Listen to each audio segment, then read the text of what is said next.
Buenas, soy Dana y junto con mi hermano os vamos a explicar cómo descubrimos que tenía diabetes y todo lo que ha sucedido en estos años. Hola, soy Asier. Y yo soy la voz en off y la hermana. ¿Cómo empezó? Fue mi abuela quien notó que Bebía mucha agua, siempre tenía sed. Comía mucha comida y con muchas ganas. Se lo quería comer todo. Llenaba antes los ojos que la tripa, se podría decir. Y aún así, adelgazaba. Y siempre tenía ganas de ir al baño. En el hospital. primero estuve en UCI y estaba un poco asustado. Solo tenía 8 años y mi mamá no estaba. Tras hacerme muchas pruebas, me dijeron que mi glucosa en sangre y cuerpo cetónica eran muy altos. Yo no sabía qué era eso. Tienes diabetes mellitus tipo 1. Aprendí que hay tres tipos de diabetes muy importantes: la diabetes mellitus tipo 1, diabetes mellitus tipo 2 y la diabetes gestacional. En la diabetes mellitus tipo 1, que era la que tenía mi hermano, las células del páncreas, que son las que fabrican la insulina, son destruidas por el propio sistema inmune.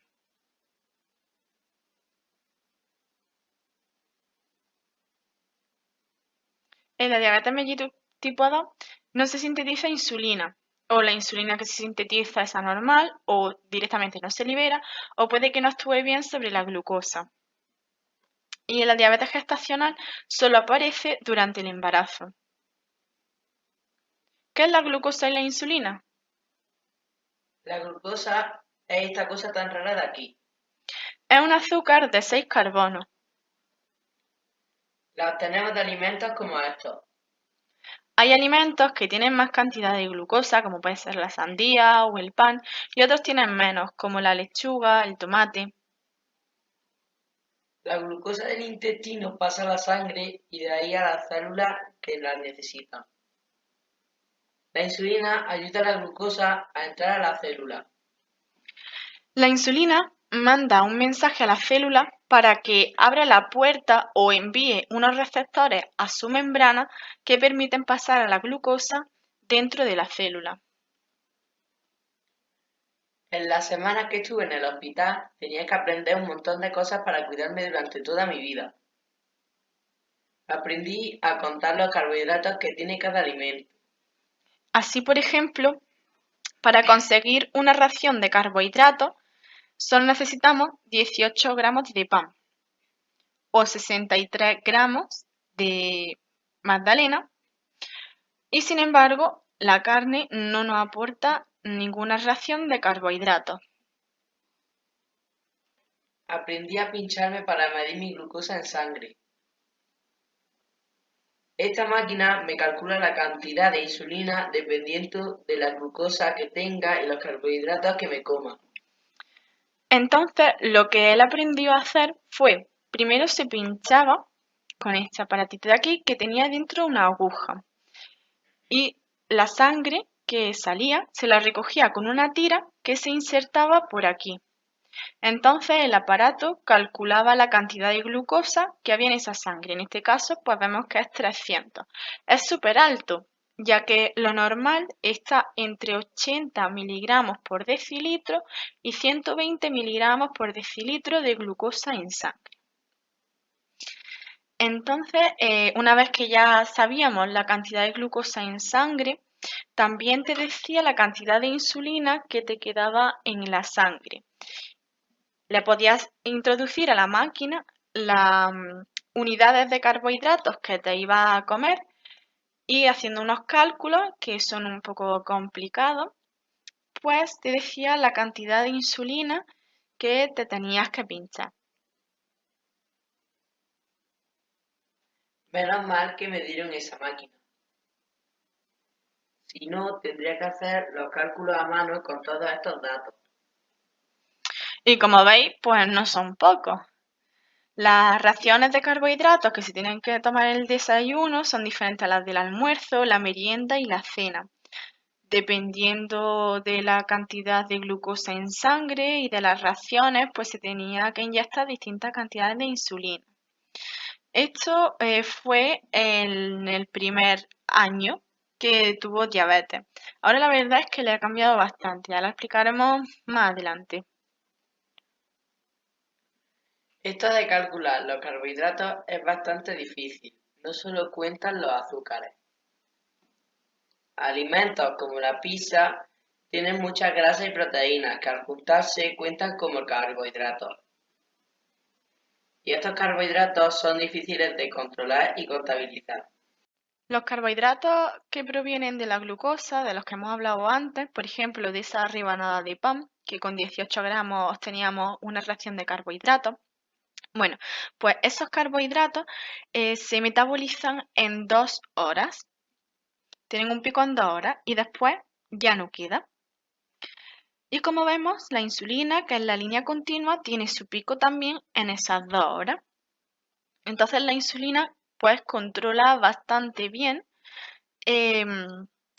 estos carbohidratos. Sin embargo, los carbohidratos difíciles, estos que provienen de la unión de mucha grasa y proteínas, como en el caso de la pizza, pues se metabolizan, cierto que es que el pico está en 2 horas, pero si vemos hay una meseta en las siguientes horas. Entonces, estos carbohidratos se mantienen un poco más en el tiempo. Y esta curva continua que vemos de la insulina sería la ideal. Sin embargo, es muy difícil de conseguir que la insulina actúe de este modo, con una pluma normal como las que hemos explicado antes. Sí que sería más fácil con otros aparatos que vamos a explicar más adelante, como la bomba de insulina, pero aún así, controlar estos carbohidratos es muy difícil. Pero aquí no acaba la cosa. Aprendí a inyectarme insulina. Distintos sitios donde inyectarla. Como en los brazos, la barriga, el culete y las piernas. Al principio solo se inyectaba la insulina en los brazos y las piernas, pero empezaron a salirle unos bultos por acumulación de grasa que se produce al cicatrizar la piel de los pinchazos en las piernas. Entonces tuvo que empezar a pincharse también en la barriga y el culete, para que así poco a poco esa grasa que se ha formado en las piernas se vaya disolviendo. Hay muchos tipos de insulina, pero yo tenía que usar 2. Una que es de acción rápida, que tiene un pico dentro de las 2 horas y se inyecta antes de cada comida. Sirve para controlar la glucosa que se inyectan con esos alimentos. Y otra cuya acción es más lenta, que a lo largo de 24 horas y que sirve para mantener los niveles de glucosa a lo largo de todo el día. Hay otras insulinas también de acción semi rápida, pero eso no la usa él. Con el médico. Es muy importante que controles bien la diabetes, ya que si no lo haces en un futuro puedes tener muchos problemas. La diabetes va dañando poco a poco todos los órganos sin que te des cuenta. Puede producir cataratas, úlceras, daño en los nervios, en los huesos, el corazón y fallos multiorgánicos. No hay dos diabetes iguales. Algunas son más estables y fáciles de controlar. Otras, como la tuya, son impredecibles y difíciles de controlar. Había veces en las que las tenía altas sin haber comido nada en horas, y en otras me bajaba tanto.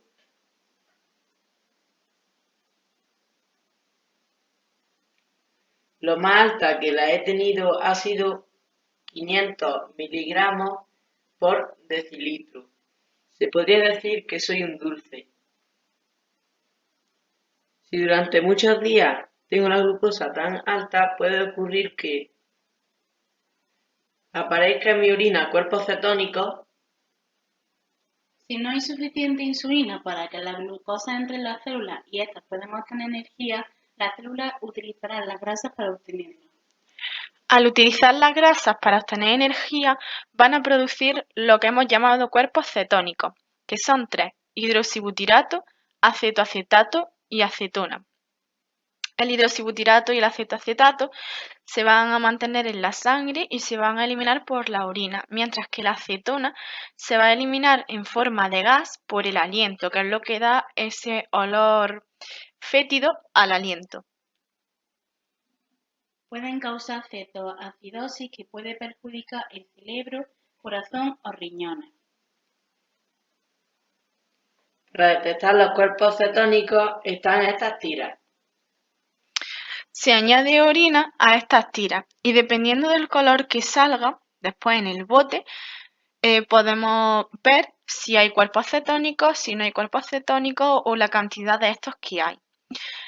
Para contrarrestar estos cuerpos cetónicos y hacer que disminuyan, lo que hay que hacer es administrar más cantidad de insulina para permitir que la glucosa entre a las células y las células dejen de utilizar grasa para obtener energía y puedan utilizar la glucosa. Entonces irá desapareciendo estos cuerpos cetónicos. Y lo más bajo que he estado ha sido 50 miligramos por decilitro. En estos casos que la tengo baja, tomo azúcar para que me suba rápido. Si me baja más, podría entrar en coma. Entonces tendrían que pincharme glucagón, que hace el efecto contrario a la insulina. Bueno, aquí vemos que la cajita nos explica el modo de acción. No siempre hay que inyectar toda la cantidad de glucagón, ya que va a depender de la edad, el peso y la estatura. Entonces esto también habría que calcularlo. Bueno, en estos casos siempre es mejor tenerlo calculado ya de antes, porque en mitad de un coma no te vas a poner a calcular la cantidad de glucagón que tienes que inyectar. Entonces, el efecto que haría el glucagón, como hemos dicho, es controlar la insulina. Si la insulina permite que la glucosa entre a la célula y deje la sangre, el glucagón va a impedir que la glucosa entre a la célula y se quede en la sangre. Entonces, así vamos a poder aumentar esa cantidad de glucosa en sangre. En casa. Al principio fue muy difícil. Tenía que medirme la glucosa antes de cada comida y por las noches.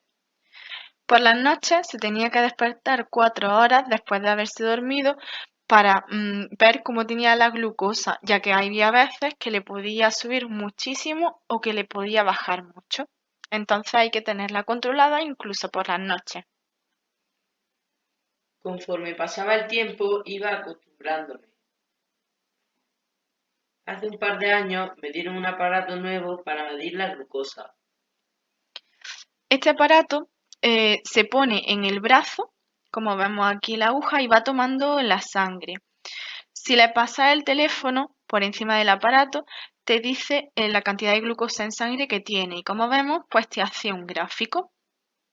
Como ya hemos dicho, la diabetes de mi hermano es bastante difícil de controlar y aquí se refleja bastante bien, tiene muchas bajadas y muchas subidas. Entonces, este aparato lo que nos permite es saber la cantidad de glucosa en sangre todas las veces que quiera a lo largo del día, sin necesidad de que se pinche el dedo y se tenga que sacar sangre. Me encantan las nuevas tecnologías, aunque mi enfermedad todavía no tenga cura, me facilitan bastante las cosas. También está esta bomba de insulina que quizá la pruebe en unos años. Tiene un aparato que va a enviar la cantidad de glucosa en sangre a este otro más grande. Dependiendo de esa cantidad de glucosa, va a inyectar una cantidad determinada de insulina. Esto lo está haciendo constantemente, a cada segundo. Esto es lo que hemos dicho antes, que podría ayudar un poco a mejorar esos carbohidratos difíciles, ya que puede inyectarte una gota cada segundo o varios mililitros en unos minutos. Después de estos 5 años con diabetes, la cantidad de insulina que tenía que ponerme había aumentado muchísimo. Desde 10 unidades que tenía que ponerse de insulina lenta, había aumentado hasta 42 unidades. Tienes que comer más frutas y verduras y hacer más deporte. De acuerdo. Lo primero es arreglar la dieta que lleva.